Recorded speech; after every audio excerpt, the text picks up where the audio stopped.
Bueno, muchas gracias.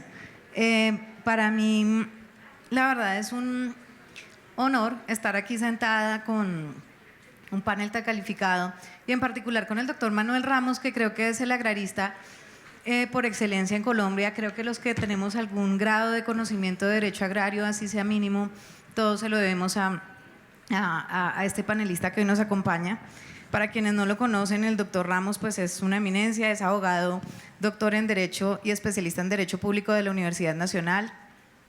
Se ha desempeñado en la Dirección, Gerencia de Asesoría Jurídica de los programas de reforma agraria y desarrollo rural del antiguo INCORA, fue coautor de la Ley 160 del 94, ha sido asesor en materia de derecho agrario por muchos años y es digamos que el cerebro detrás de todo el derecho agrario en Colombia. Es un honor tenerlo aquí sentados. Adicionalmente, pues contamos con Margarita Hernández, que es la consejera adjunta para la estabilización. Muchas gracias, Margarita.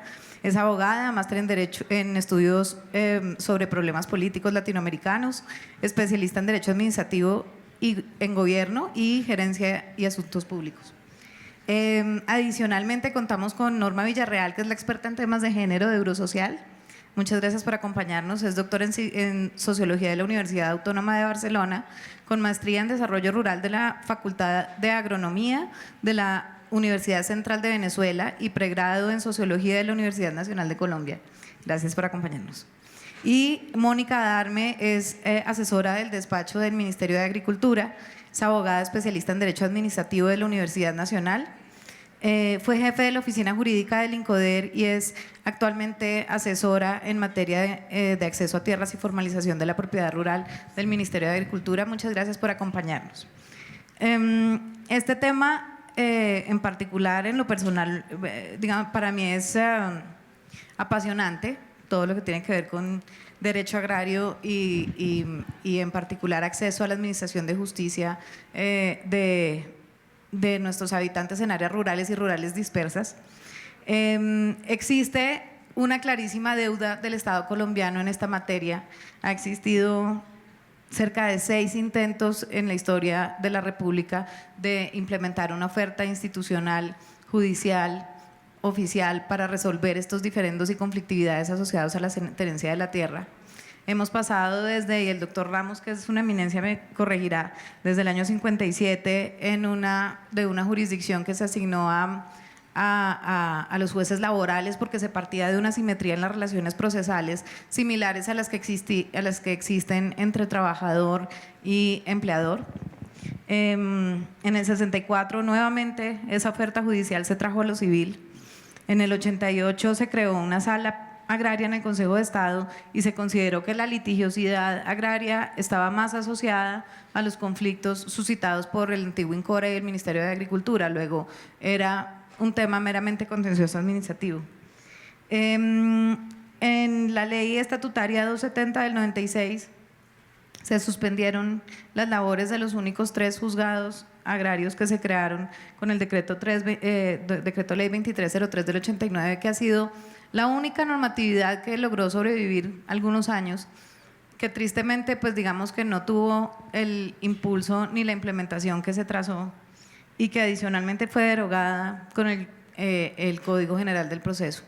De manera que esto no es solamente el cumplimiento de un punto del acuerdo de paz, esto es el saldo de una deuda histórica con el país que el gobierno nacional está resuelto a resolver de manera definitiva con un proyecto de ley estatutaria que, si se quiere, va a ser presentado prontamente ante el Congreso de la República. Hablando un poco de manera sucinta, el proyecto de ley nos permitimos pensar por fuera de la caja un despacho judicial cercano a los ciudadanos, que tenga un facilitador, que de alguna manera admita una serie digamos de celeridad en los trámites y cercanía al ciudadano, que se compadezca de las realidades rurales y rurales dispersas, y que adicionalmente nos reivindique a la mujer rural en varios temas. Todos sabemos que las tarifas probatorias exigidas a las mujeres en áreas rurales para consolidar una relación en la que puedan derivar derechos económicos son muy altas en la legislación de familia, de manera que todo ese tipo de asimetrías vienen siendo corregidas en este proyecto de ley. Esperaríamos que sea la ley de la República muy prontamente, y que adicionalmente sus efectos sabemos que no se van a ver en la inmediatez, probablemente en unos años vamos a encontrar una mujer más empoderada patrimonialmente y con un núcleo familiar sin asimetrías que no favorezcan violencia intrafamiliar y una serie de fenómenos adicionales. Ahora sí me permito poner en discusión de los panelistas algunos puntos que me parece interesante poner en su consideración. La primera es, quisiera preguntarle al doctor Ramos, ¿usted qué limitaciones considera que se presentan para las mujeres habitantes de áreas rurales para converger ante la jurisdicción?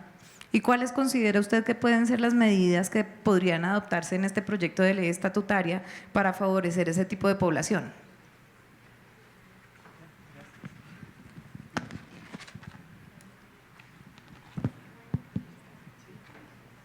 Doctora Lorena, muchas gracias por sus palabras.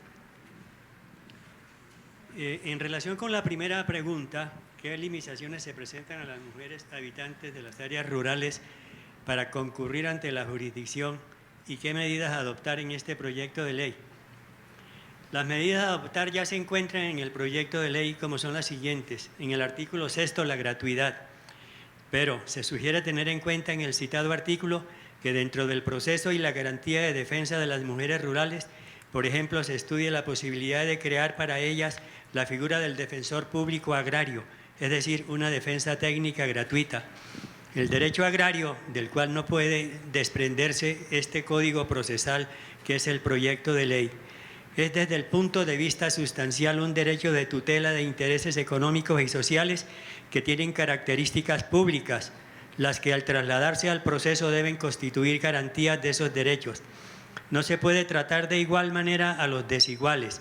Los esfuerzos por la gratuidad, si fuera posible una gratuidad absoluta, excluyendo el cobro de cualquier costo procesal o de otra índole, en estos casos tienden a eliminar los obstáculos que enfrentan las personas pobres y en condiciones de vulnerabilidad para poder obtener justicia como un derecho humano inherente a su condición de habitante rural. Está además el artículo 8º, que habla de la implantación de modelos de gestión en la jurisdicción agraria por parte del Consejo Superior de la Judicatura, como los horarios de atención a la mujer rural, la creación de las figuras del conciliador en derecho adjunto al despacho, el facilitador. Todo esto, además de la itinerancia, se considera muy extenso el plazo de 30 meses que se le da en el proyecto de ley para la puesta en marcha de la jurisdicción especializada, ya que ello aumenta las probabilidades de ineficacia en la gestión. Debo recordar que yo soy coautor hace 30 años del decreto 2303 de 1989, cuando se organizó la jurisdicción agraria en el país. Fui miembro de la comisión redactora en representación del INCORA, con el doctor Joaquín Benín Tello, un tratadista de Derecho Agrario, dos profesores latinoamericanos e internacionales de Derecho Agrario, como Ricardo Celedón, un magistrado del Tribunal Contencioso Administrativo de Cundinamarca, que había sido un experto jurídico agrarista. ¿Y qué pasó? Que empezaron los celos institucionales y no dejaron progresar la jurisdicción agraria. En Cundinamarca se creó una sala agraria, en Antioquia se creó otra y se nombraron 2 jueces agrarios. De ahí no pasó nada. Después vino la Corte Constitucional al examinar la constitucionalidad de la ley estatutaria anterior y le dio un puntillazo final. Por eso no me place el punto de vista propuesto de que se le van a dar 30 meses para que empiece a funcionar la jurisdicción especializada. porque si estos 30 meses estuvieran en manos del actual Ministerio de Justicia, se cumplirían muy bien y muy precisa y sabiamente, como este proyecto de ley, que lo he venido comparando, así sea muy tangencialmente, con el que sacamos en el 1989, el decreto 2303 del 89, es mucho lo avanzado que propone para el país. Y por eso felicito anticipadamente al Ministerio de Justicia actual en Colombia. Gracias. Gracias, doctor Ramos. Bienvenida siempre sus sugerencias y claramente incorporaremos esas sugerencias que acaba de mencionar. De pronto, para Margarita, ¿qué mecanismos innovadores consideras que debería implementar esta oferta jurisdiccional para reducir un poco lo que ha sido como la constante en materia de acceso a la justicia de habitantes de áreas rurales y rurales dispersas, que son las barreras de acceso? ¿Qué mecanismos innovadores debería incluir este proyecto de ley y esta oferta jurisdiccional? Bueno, muy buenas tardes a mis compañeros de panel, a Lorena, al Ministerio de Justicia, a la viceministra, a la señora ministra, por supuesto, por esta invitación. Y frente a la pregunta de Lorena, debo señalar que el expedir o tener en mente ya por parte del Gobierno Nacional un proyecto de ley que crea una especialidad agraria y rural va a ser un compromiso irrestricto, como lo mencionaba ayer el señor presidente, y que va a ser una gran oportunidad y va a permitir que finalmente, después de tantos años, como lo menciona aquí este apreciado maestro en el tema, pueda la población rural, el campesino, tener acceso a un servicio público como este servicio de la justicia. El acuerdo de paz en el punto 1, en donde está establecido todo el tema de la reforma rural integral, señala que para llevar a cabo esa reforma con éxito se requiere permitir el acceso a la tierra y su uso sostenible, que pueda llegarse a formalizar la tierra, es decir, a titular, porque de todos es sabido que durante años de historia el país, y aún más con la violencia de por medio, pues difícilmente se ha logrado formalizar la tierra en Colombia. Son muy pocas las hectáreas que se encuentran formalizadas y por eso es uno de los puntos también principales. Y por supuesto el otro tema que está incluido dentro de la reforma rural integral es indudablemente la oferta de bienes y servicios públicos que debe proveer el gobierno, sobre todo a aquellos municipios que fueron altamente golpeados por la violencia, que han tenido unas características principales en todo este contexto histórico, que son poblaciones o municipios que se caracterizan por tener unos niveles de pobreza multidimensional importantes, por tener un número de cultivos ilícitos también destacados, porque están rodeados de economías ilegales, porque su capacidad de gestión institucional es mínima y porque, por supuesto, durante años han sido abandonados por parte del Estado y no han llegado los servicios públicos como los de la justicia, que son tan importantes. Y en esa medida, entonces, sí celebramos esta propuesta que presenta el Ministerio de Justicia o que presentará seguramente y radicará en el Congreso en los próximos días, y creemos que como parte de esos mecanismos que se pueden adoptar para que realmente esto tenga sentido frente al objetivo que planteó el acuerdo y lograr que el ciudadano campesino, rural, el habitante del campo pueda acceder a ella, a la justicia, pues lo que plantearíamos es que se pueda lograr ojalá una oralidad en el proceso. Esto sería muy importante porque eso evitaría extensiones en el tiempo dentro de los procesos, porque haría más fácil la atención de este ciudadano rural, de este campesino, y por supuesto que el juez y que la justicia ojalá pueda llegar al territorio donde se ha generado la controversia o la posible contingencia. Eso sería lo ideal. El proyecto de ley menciona la posibilidad de crear un despacho judicial itinerante que eso es muy valioso, porque la única forma de lograr que el campesino pueda solucionar su problema de la tierra, de sus linderos, en fin, de muchos temas que pueden surgir a nivel agrario y rural, pues es logrando que ojalá el juez con su equipo de trabajo llegue hasta donde está la zona donde se ha generado o el territorio o el inmueble donde se han generado las controversias o las contingencias. Entonces yo creo que ese es un punto muy importante y se rescata del proyecto de ley. Igualmente lograr que por ejemplo, en la cátedra universitaria se pueda implementar como parte de ella, en la cátedra de las facultades de Derecho, la materia agraria y rural. Hace mucha falta porque son temas muy especializados que, si bien muchas veces se tocan en otras materias del derecho, como el comercial o como el civil, pues hay muchos temas de la legislación agraria y rural que quedan, digamos, sueltos, que muchas veces el mismo abogado en las aulas o en las universidades no alcanza a dimensionar ni a conocer. Y la problemática rural es inmensa. De hecho, esa problemática en gran parte fue la que permitió que surgiera la violencia durante muchos años. Entonces, sí creemos muy importante que se pueda incentivar, ojalá de la mano con el Ministerio de Justicia, la posibilidad de crear esa cátedra y que quienes, los estudiantes que reciban esta capacitación en estos temas concretos, ojalá puedan ser las personas que el día de mañana puedan servirle al país en los municipios del país, porque si bien el proyecto de ley va a tener inicialmente un alcance progresivo, pues por muchas razones, pues seguramente que esto lo que se pretendería es que tenga cubrimiento nacional como debe ser.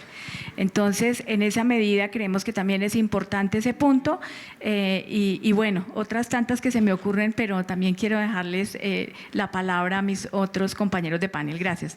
Muchas gracias, Margarita. Para que lo sepan los asistentes que no están familiarizados con el articulado, el Ministerio fue un poco agresivo incitando, fomentando de pronto el rural para abogados, como un servicio rural para abogados que hoy existe en otras profesiones como los médicos y que consideramos que de alguna manera en Colombia los abogados estamos un poquito en deuda con este tipo de servicios próximos al ciudadano y con que de cualquier manera los abogados egresados de cualquier universidad puedan conocer de primera mano las realidades que se viven en áreas rurales y rurales dispersas. Eso es un tema bastante innovador y que esperamos que coja el Congreso. Bueno, para la doctora Norma de Eurosocial, de alguna manera quisiéramos saber si las asimetrías procesales que pueden presentarse en un litigio, de pronto también que involucran a mujeres rurales en alguna oportunidad, pueden tener algún tipo de solución o de herramienta jurídico-procesal que permita equiparar y poner a las partes en pie de igualdad frente a un proceso de esta naturaleza, y cuáles sugeriría usted que involucráramos. Bueno, muchísimas gracias y muy buenas tardes para todas y todos los asistentes a este evento que nos parece de especial importancia en estos momentos del país y que va a ser de alguna manera, es decir, una posibilidad de transformación realmente del acceso a la justicia ciudadano y particularmente en lo que respecta pues al trabajo que estamos haciendo a las mujeres rurales. Y me encanta, digamos, y me siento muy orgullosa de estar aquí con el profesor Manuel Ramos, con quien yo trabajé cuando era chiquita en el INCORA. De manera que entonces para mí es muy gratificante. Bueno, yo, decir, antes de responder concretamente a la pregunta, quiero decir que desde Eurosocial se viene prestando una asistencia técnica al Ministerio de Justicia y del Derecho en el acceso a justicia para las mujeres rurales en materia de derechos y conflictos relacionados con la tenencia y el uso de la tierra. Entonces, es que en ese sentido es que hemos venido trabajando, sobre todo nuestra actividad está en el marco de, por un lado, del punto 1 del acuerdo, que tiene que ver con la reforma rural integral, con el Pacto por Colombia, en el Pacto de Equidad de las Mujeres, con la política pública de equidad de género y con el Plan Integral para garantizar, digamos, el acceso libre de las mujeres el acceso a una vida libre de violencia por parte de las mujeres. Entonces, todos estos son los elementos que a nosotras, que a Eurosocial, hace parte, digamos, de lo que es la directriz que se está haciendo. ¿Qué estamos haciendo nosotras? Y en el caso de, somos dos expertas una nacional, que soy yo, y otra internacional, que es Carmen Miguel, y venimos sobre todo haciendo un fortalecimiento institucional, y ese fortalecimiento institucional tiene que ver con hacer, por un lado, relevar en las personas que cumplen actividades en todo el sector de justicia y en el sector relacionado con el tema agrario, el conocimiento sobre lo que son la situación que pasan las mujeres, cuáles son además los referentes a nivel internacional y nacional, normativas existentes para garantizar los derechos de las mujeres y para transformar la situación de ellas. Por otro lado, entonces, ese fortalecimiento institucional lo estamos haciendo sobre la base de formación a formadores desde el conocimiento que puedan tener estas personas para adelantarse, para poder trabajar con las mujeres, para darles las posibilidades de conocer cuáles son, digamos, toda la jurisdicción que hay, toda la información que existe, y sobre todo para garantizar que también haya no solamente un conocimiento de estos de los operadores de justicia y a los operadores institucionales, sino para que ellos también transformen su mirada sobre el derecho y sobre la situación de las mujeres. Por otro lado, otro componente que tenemos nosotros es el componente comunitario, que trata de formar a las mujeres justamente en el reconocimiento de su situación y en el conocimiento de cómo funciona el Estado y de cuáles son las normativas de carácter internacional y nacional que las protegen. Entonces nos parece que para que las mujeres rurales puedan llegar a reclamar sus derechos y a usar estos elementos que se está planteando en este proyecto, y que esperamos que sea cuanto antes una ley de la República, las mujeres tienen que tener conocimiento de autorreconocerse como sujetas de derecho y tener conocimiento de a dónde ir. Entonces, por eso también el fortalecimiento que estamos haciendo a nivel, que estamos preparando ya para las mujeres dentro del componente de fortalecimiento comunitario, tiene que ver exactamente con estos elementos. Es decir, va a haber una formación a representantes de las mujeres rurales, va a haber también una caja de herramientas para que ellas sepan exactamente cómo actuar. Muchas gracias, Norma. Muy valioso ese trabajo para nuestras mujeres que también tienen un peso de la deuda histórica del Estado colombiano para con ellas. Y realmente, como lo dije al iniciar esta charla, las asimetrías patrimoniales al interior de un núcleo familiar le hacen mucho daño a las sinergias de pareja y en general a los núcleos familiares, y no solamente en relación con la tenencia de la tierra, sino con otros efectos colaterales como la violencia intrafamiliar. Verdaderamente este es un tema vertebral que tenemos que intervenir, y muchas gracias por tus aportes.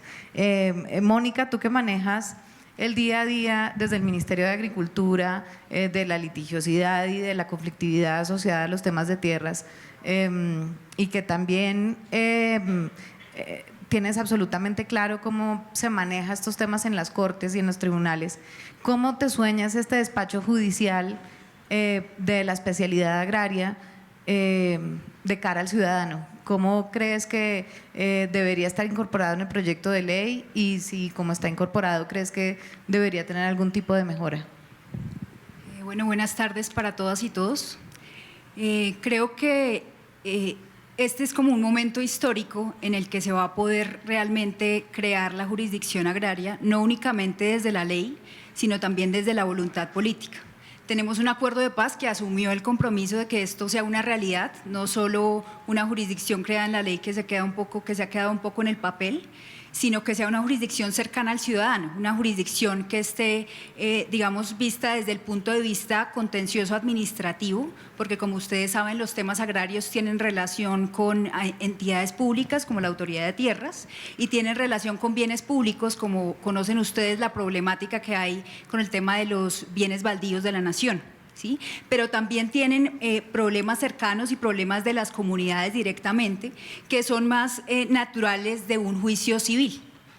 Entonces, tal como está planteado en el proyecto de ley, me parece supremamente adecuado, y es que la jurisdicción agraria no se limite a lo civil, que no sea simplemente una especialidad anexa a lo civil, sino que sea también una especialidad anexa a lo contencioso administrativo. Esto, digamos, desde el punto de vista meramente formal. Pero el proyecto de ley también tiene algo que me parece súper valioso, y es cómo acercar la jurisdicción agraria a los ciudadanos, cómo permitir que realmente esta jurisdicción que se crea pueda solucionar las asimetrías. ¿Sí? Porque no es simplemente, digamos, que darle poderes ultra y extrapetita a los jueces.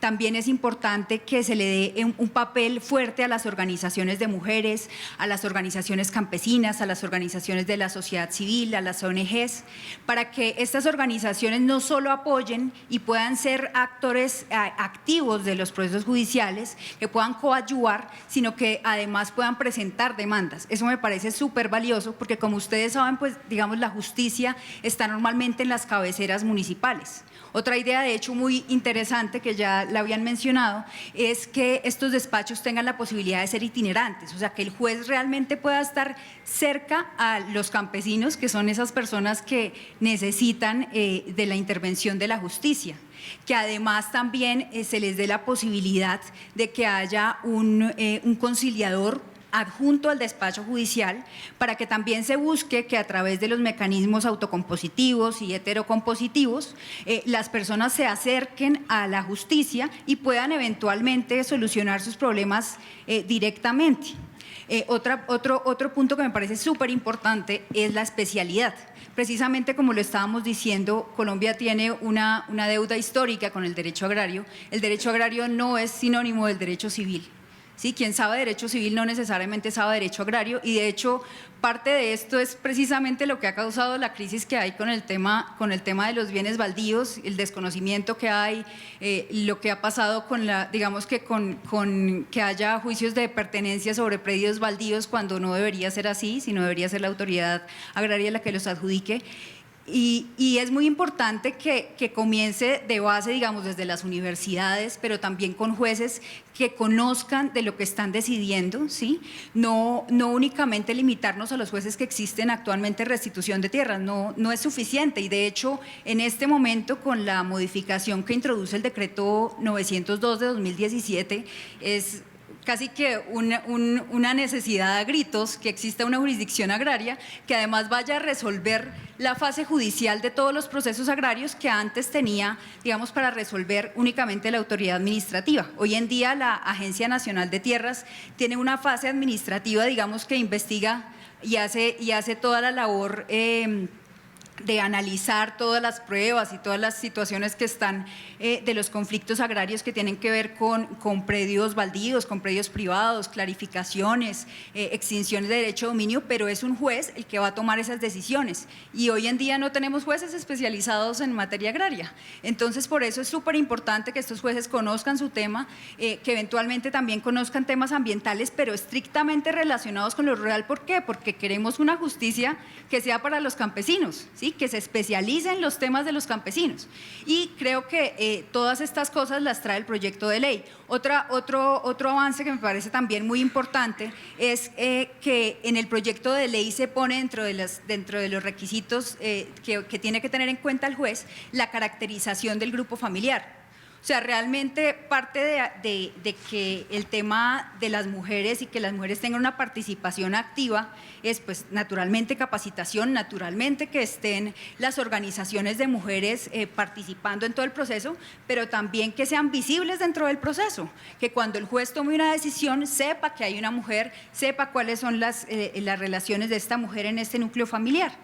Y la posibilidad que tiene el juez, que también me parece un poco revolucionaria, y es que él pueda dictar autos para que se subsanen las demandas. O sea, si el campesino tuvo un mal abogado, ¿sí?, que él no tenga que pagar el pato un poco por tener un mal abogado, sino que efectivamente el juez pueda subsanar esta problemática y permitir que haya una justicia material. Muchas gracias. Gracias a ti. Nosotros nos soñamos que en algún momento este litigio migre a esto, que finalmente, según el censo rural, es lo que tiene más cobertura en Colombia, paradójicamente, los celulares inteligentes, las demandas pro forma, los formatos que facilitan el litigio online, sí que eliminan las barreras de acceso y de alguna manera podríamos tener más cobertura, y eso es algo que además expresamente la ley menciona. Y doctor Ramos, ya digamos como para cerrar el foro, ilumínenos contándonos usted cómo cree que debería compasarse la oferta formal junto con los mecanismos alternativos de solución de conflictos, la especialidad agraria versus mecanismos alternativos de solución de conflictos que tienen, digamos, un desarrollo normativo muy robusto, deliberadamente así pensado en el proyecto de ley, y cualquier comentario que usted traiga adicional claramente va a ser bastante iluminador para nosotros. Gracias, doctora Lorena. Creo que responde a la pregunta número 3. ¿Cuál sería el mecanismo ideal para acompasar los mecanismos alternativos de solución de conflictos con la oferta formal de justicia agraria? La conciliación estimula sentimientos colectivos de justicia, potencia la argumentación y el discurso entre las partes, desestimula la imposición de la fuerza y la violencia, satisface a las partes cuando llegan a un acuerdo, no existen vencedores ni vencidos, no hay sensación de victoria y derrota. Es efectiva porque los acuerdos adquieren valor y fuerza de cosa juzgada y sus efectos se cumplen con la mayor disposición en relación con las sentencias coercitivas. La celeridad contribuye a ahorrar tiempo y dinero y descongestiona los despachos judiciales. La justicia ha dejado de ser en las sociedades actuales un monopolio exclusivo de los tribunales. La utilización de mecanismos alternativos de solución de conflictos caracterizados por la confidencialidad, la voluntariedad y la predisposición inicial de las partes a intentar buscar una solución de consenso equivale a usar los caminos de la concordia y el diálogo en vez de la fuerza coercitiva de la sentencia, donde se disputa el triunfo o la derrota, la visión maniqueísta de tener o no la razón sin opción a soluciones negociadas, pensando siempre en la rendición del otro y que acepte las propias condiciones. La negociación a través de los mecanismos alternativos presupone una actitud diferente, ya que se parte de la renuncia a una victoria individual con el fin de alcanzar una solución colaborativa con las personas que están involucradas en un mismo conflicto desde posiciones diferentes. La congestión de los despachos judiciales, la lentitud de los procesos, la ineficiencia de los métodos de justicia obsoletos para dar respuestas oportunas y rentables desde el punto de vista personal, económico y social, puso en evidencia la necesidad de ofrecer a los ciudadanos otros mecanismos alternativos para resolver determinados conflictos que sean más ágiles y eficientes. En esto se devuelve el poder y el protagonismo al cliente, y el abogado mantiene su papel relevante como asesor, pero no sustituye al ciudadano en el proceso, sino que lo acompaña a gestionar el conflicto en todas sus fases. A veces la judicialización prematura y no necesaria del conflicto produce una escalada del mismo que puede agravarlo y hacer más difícil la solución. Otra actitud ante el conflicto consiste en esperar a que la ley o el sistema legal actúen y lo solucione, lo que conduce con frecuencia a la frustración y al desapego al sistema institucional. Por eso hay mitos que deben derribarse a este respecto. Primero, que los abogados defenderán nuestros intereses y vencerán al que se oponga a nuestros derechos, obviando que los problemas no son solo jurídicos, sino que muchas veces tienen dimensiones complejas de carácter económico, social o emocional que no son fáciles de manejar. Segundo, que los jueces nos darán la razón, lo que contradice el índice de previsibilidad de las decisiones judiciales y dejan mucho que desear ante el alto grado de formalismos y lentitud.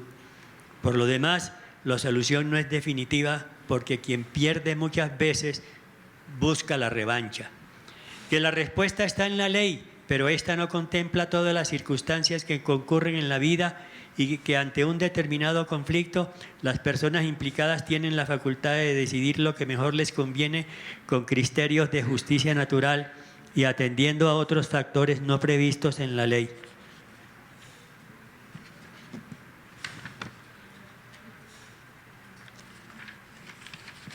En la previsión y acompasamiento de sistemas alternativos de solución de conflictos deben tenerse en cuenta estas circunstancias.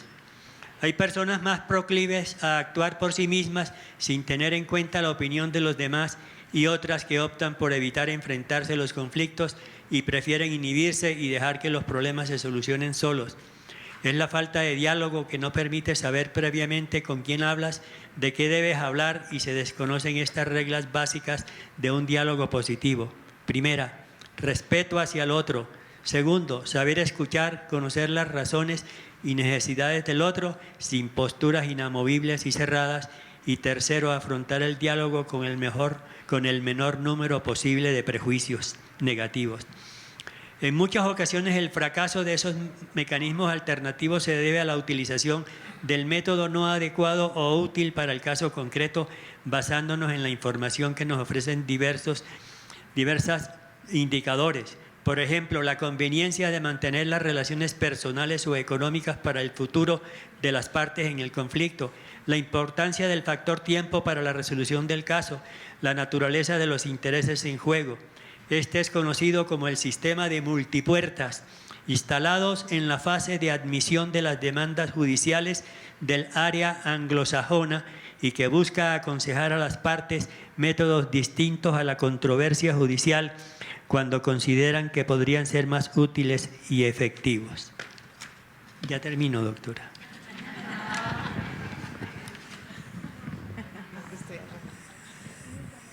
El juez agrario, por razón de la materia y las partes, que es el que va a aplicar esta ley, pero no solo, además del contexto en que se ha desenvuelto el conflicto, debe impulsar una actividad creativa del proceso capaz de encontrar fórmulas de entendimiento en un diálogo positivo, impulsor de soluciones, investigador acucioso de la verdad, comprometido con el desarrollo del derecho agrario y su misión en la sociedad colombiana.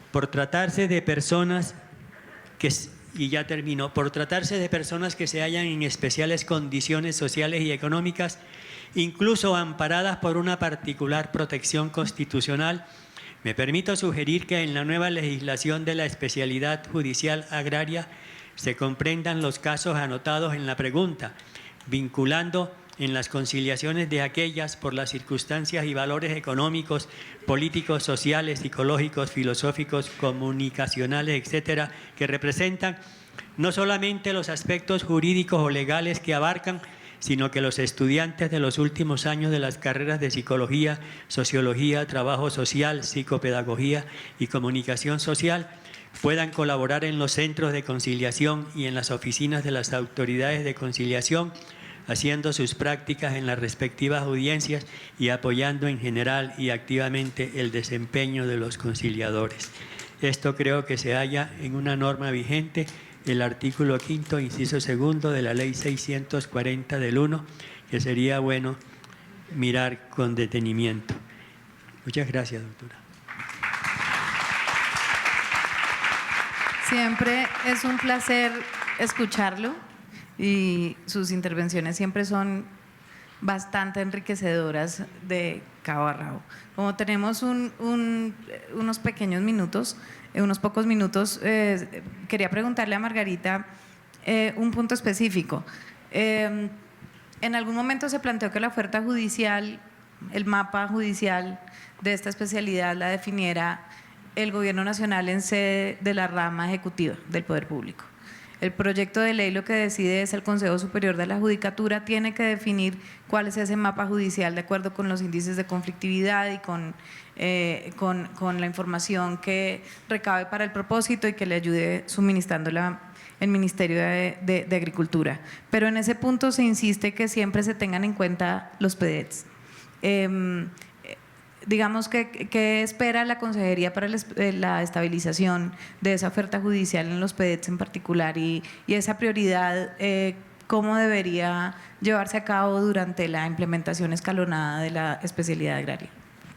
Gracias, Lorena. Efectivamente, pues el proyecto de ley contempla que para poner en marcha el despacho judicial, tanto en la jurisdicción ordinaria como en la contenciosa, el Consejo Superior de la Judicatura será el encargado de hacer como el análisis y llevar al territorio pues lo que resulte el análisis. Priorizando esa implementación gradual del proyecto de ley, inicialmente en los municipios PEDET.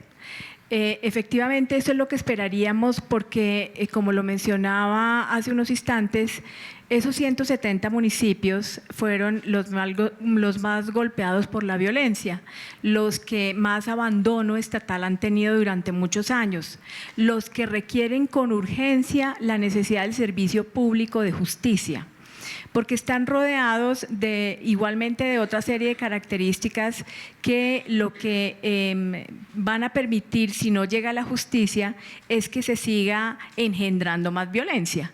Y esa es la preocupación del gobierno y por eso la priorización necesaria en que en esta implementación gradual del proyecto de ley, cuando sea seguramente sancionado, empecemos cubriendo los municipios PEDET. Me uno a la propuesta que hacía aquí el doctor de ojalá lograr que la implementación de la ley, cuando sea una realidad, sea o se genere en el menor tiempo posible, porque es una necesidad imperiosa dadas las circunstancias de violencia que aún se siguen generando en algunos territorios del país especialmente, que requieren con urgencia el servicio público de justicia y que de esta manera se pueda recobrar la credibilidad en el Estado social de derecho.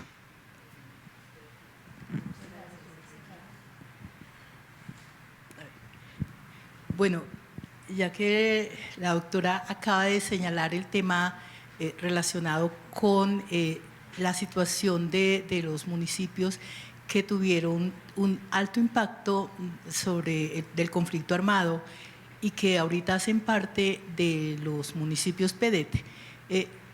Simplemente algo muy pequeño con respecto a lo que hemos encontrado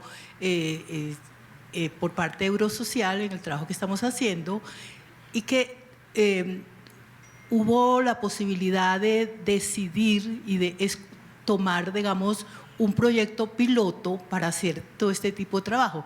Y el municipio que se seleccionó fue Planadas, ¿sí?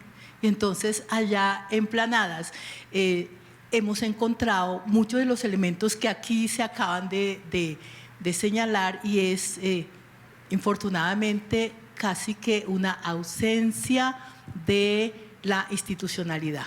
Y no solamente una ausencia de institucionalidad, sino que, es decir, al lado de todo esto… ¿ah? Se nos está acabando el tiempo, entonces… Sí, no, espera.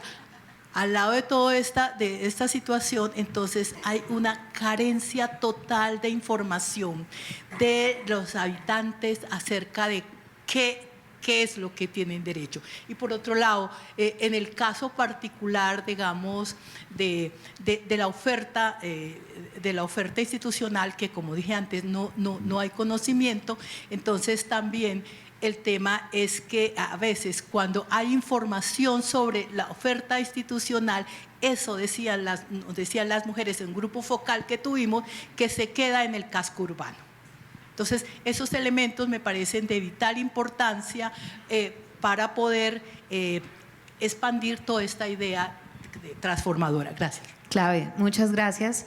Muchas gracias a ustedes. Este es un tema que verdaderamente creo que nos apasiona a muchos. Un placer tenerlo, doctor Ramos. Gracias por compartir con nosotros su sabiduría y bueno, pues esperamos que esto sea de utilidad para el debate del proyecto de ley. Gracias.